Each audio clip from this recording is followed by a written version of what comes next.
ఖచ్చితంగా వ్రతం చేయించాల్సిందే. ఇదిగో అయ్యా, నువ్వు చెప్పు చెప్పు, వ్రతం చేయాలని చెప్పు. అదేదో చెప్తుంది కదమ్మా, చేస్తే మన మంచికే కదమ్మా. అలాగే మీరెప్పుడు సంతోషంగానే ఉండాలి. నువ్వు అల్లుడు గారు బాగుంటే మేము ఇక్కడ సంతోషంగానే ఉంటాం కనుకో.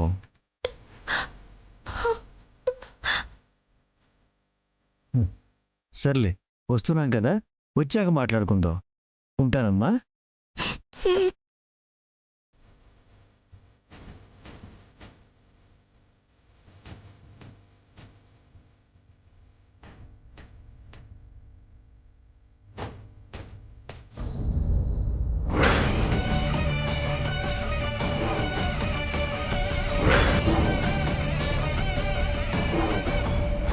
అలాగే నేను చెప్పినట్టు చేయండి.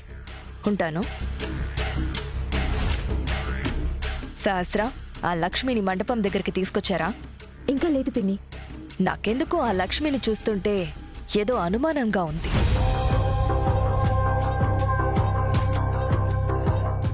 అది ఎంత తెలివిగలదైనా ఈ పరిస్థితిలో దాని ప్లాన్స్ ఏవి వర్కౌట్ అవ్వవు. దాన్ని అంత తక్కువ అంచనా వెయ్యొద్దు. అది మనం అనుకున్న దానికంటే చాలా షార్ప్. అంతా అయిపోయాక ఫీల్ అయ్యే బదులు ముందు జాగ్రత్తగా మన ఏర్పాట్లలో మనం ఉంటే మంచిది కదా. మంచిదే, కానీ బ్యాకప్ ప్లాన్ ఏమీ అనుకోలేదు కదా. నా దగ్గర ఒక ఐడియా ఉంది. ఏంటి పిన్ని అది?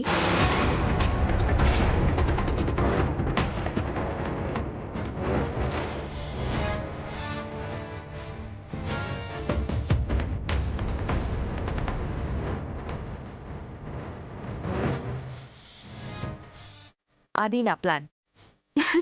వావ్, సూపర్ ఐడియా పిన్ని. నువ్వు ఆ పనిలో ఉండు. నేను చూసుకుంటాను పిన్ని. ఆ లక్ష్మిని అన్ని వైపుల నుంచి లాక్ చేసి మరీ ఈ పెళ్లి జరిపిస్తాను.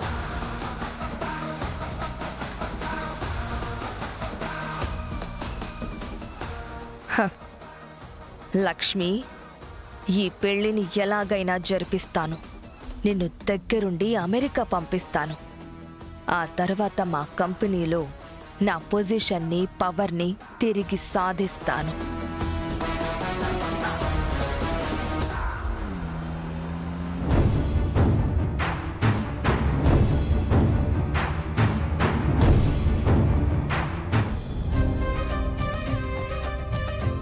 అమ్మా, ఆ అబ్బాయికి కాళ్ళు కడిగి కన్యాదానం చేయడానికి ఎవరొస్తున్నారు? 1 నిమిషం పంతులు గారు. ఆహా, సరే అమ్మా. అంబిక, వసుధాని, చారుకేశవని కన్యాదానం చేయాలని రమ్మని పిలు. హలో హలో హలో, నాకు వినపడింది. వెళ్ళి మీ అక్కని తీసుకురా.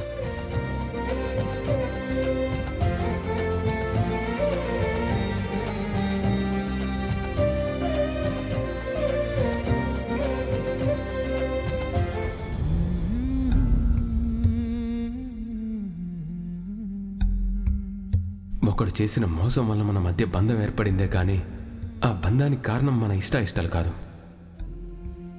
ఇష్టం లేకుండా ఏ బంధం బలపడదు. నీ భయం నాకు అర్థమైంది కనుక మహాలక్ష్మి. మదన్ వల్ల నీకే సమస్య రాదు. వాడు చాలా మంచివాడు.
అక్క,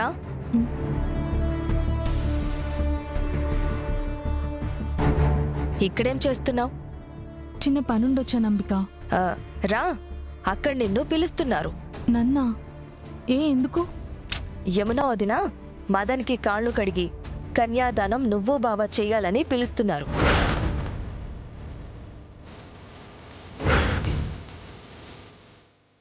దేవుడా, నీ గౌరవం నాతో చేయించడానికి పూనుకున్నావా అయ్యా? భర్త ఉండగా ఇంకొకరితో లక్ష్మికి కన్యాదానం చేయడం నిజంగా పాపం. ఈ పాపంలో నన్ను కూడా భాగస్వామ్యం చేయాలనుకుంటున్నావా స్వామి? ఏంటక్క ఆలోచిస్తున్నావు? రా, నీకోసం అందరూ అక్కడ వెయిటింగ్. బావ కూడా అక్కడే ఉన్నాడు. పదం వస్తున్నా. రా.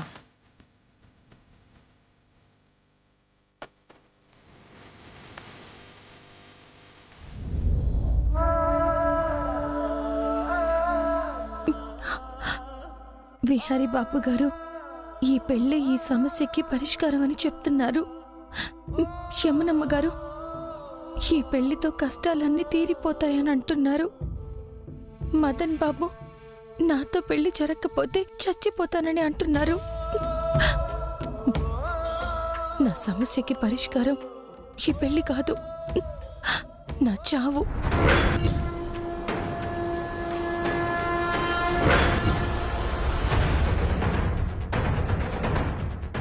నేను లేకపోతే విహారీ బాబు గారికి ఎలాంటి బాధ, ఏ సమస్యలు ఉండవు. నా చావుని చూసైనా మదన్ బాబు గారు మారి వేరొకరిని పెళ్లి చేసుకుంటారు.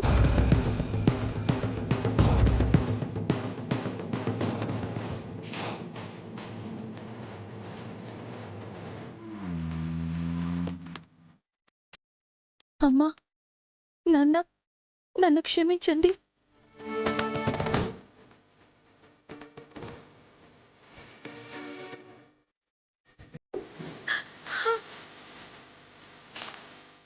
దేవుడా, నా చావుని చూసి మా నాన్న గుండె ఆగకుండా తట్టుకునే శక్తిని ప్రసాదించు స్వామి.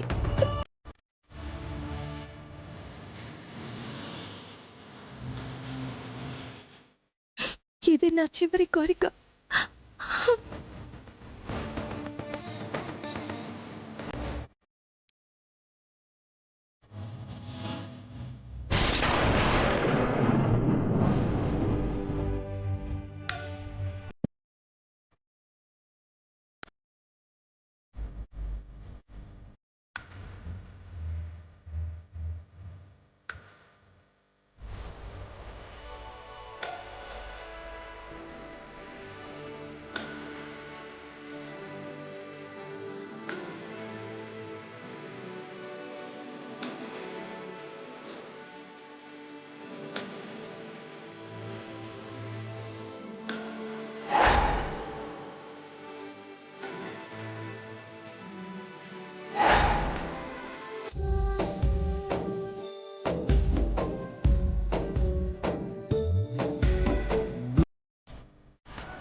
చెప్పరా.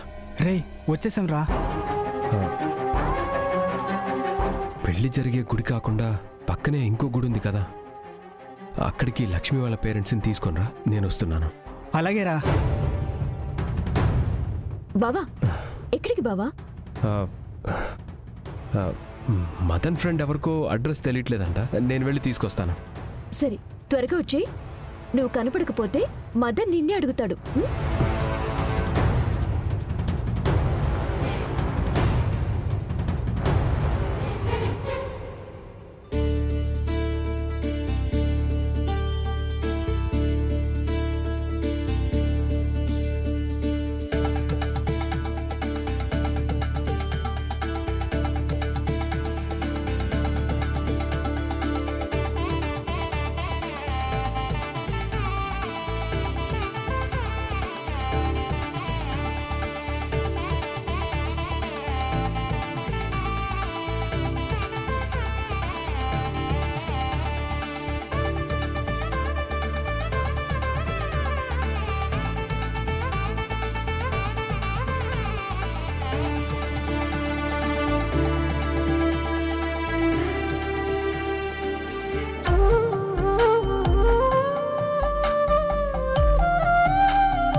అమ్మా వెళ్ళి అమ్మాయిని తీసుకురండి అమ్మా. ఆ, వసుదా పద.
గుడి భలే ఉంది బాబు.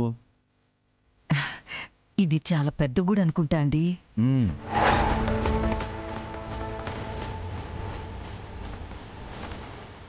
అంకుల్ విహారీ వచ్చాడు. ఆ,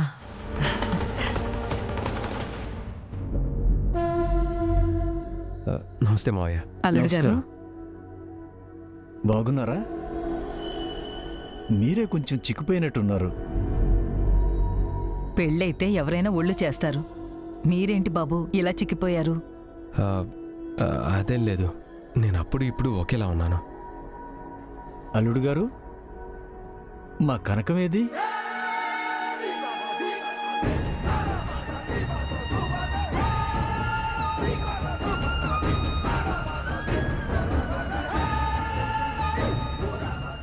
అల్లుడు గారు, అమ్మాయి మీతో పాటు ఇక్కడికి రాలేదా?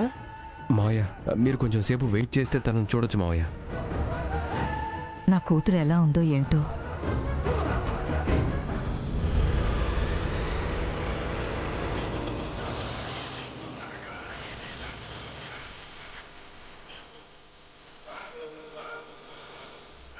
పంతులు గారికి ఇవ్వు.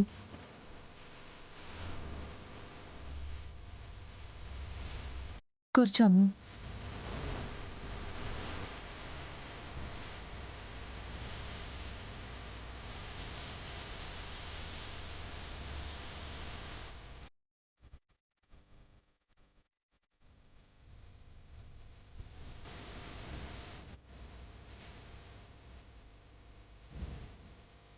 అల్లుడు గారు, కొంచెం మా కనకాన్ని త్వరగా రమ్మని చెప్తారా? చూసి చాలా రోజులైంది కదా.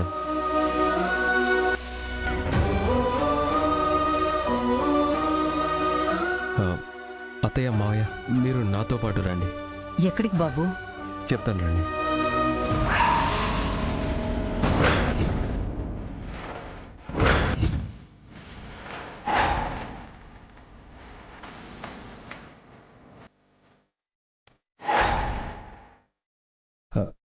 మావయ్య ఒక్క నిమిషం, తను 5 minutesలో వస్తుంది మావయ్య. ఈలోపు ఈ గుళ్ళో స్వామివారిని దర్శనం చేసుకోండి, నేను వెళ్ళి కనకాన్ని తీసుకొస్తా. చూసుకో. అంకుల్ రండి, ఈ గుడిలో దేవుడు చాలా పవర్ఫుల్, మనం దర్శనం చేసుకుని వచ్చేద్దాం. ఆ, సరే బాబు, రావే మనం వెళ్ళి దర్శనం చేసుకుందాం. పదయ్యా. రండి.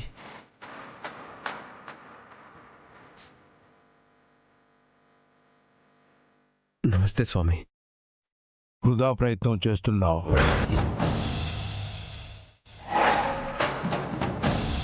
మీ జీవితాలలో అంతర్లీనంగా దైవాజ్ఞతో మీ బంధం ముడిపడిపోయింది.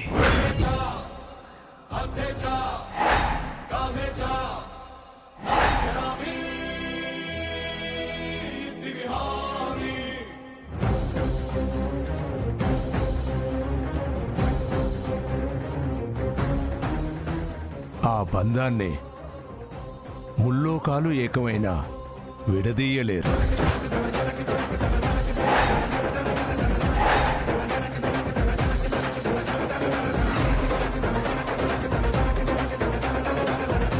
మీకు ఇంతకు ముందే చెప్పాను, మీ ఇద్దరూ బతుకున్నంత కాలం కలిసే ఉంటారు, ఉండాలి.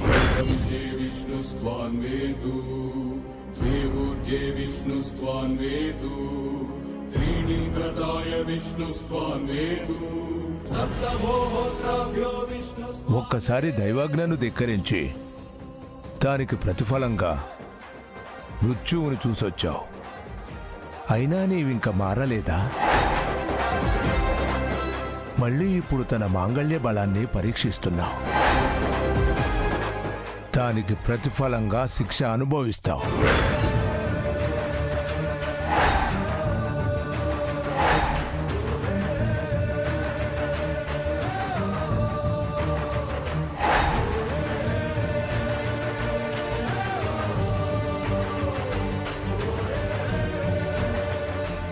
మా మధ్య బంధం అంత బలమైనదే అయితే మా కుటుంబం ఏమైపోవాలి స్వామి?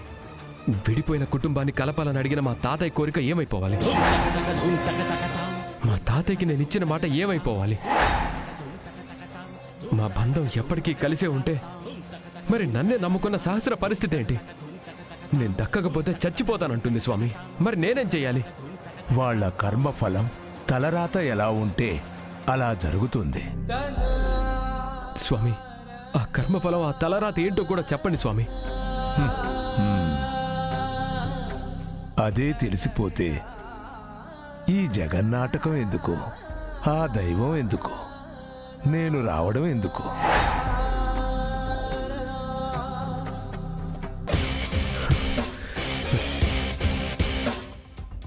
స్వామి, మీరేం చెప్పినా నాకిప్పుడు వినే టైం లేదు, ఓపిక అంతకన్నా లేదు స్వామి.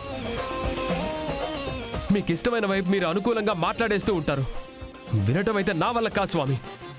నాకైతే నా కుటుంబమే ముఖ్యం స్వామి. దయచేసి మీరు నాకు అడ్డుపడకండి.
ఏంటలా ఉన్నావు? Are you okay? పెళ్ళనే టెన్షన్లో తను సరిగ్గా పడుకోలేదనుకుంటా.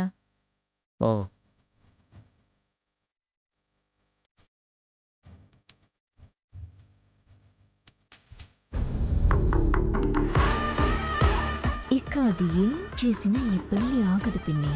ఇంక దీనట్టు నీకు తొలగిపోయినట్లే.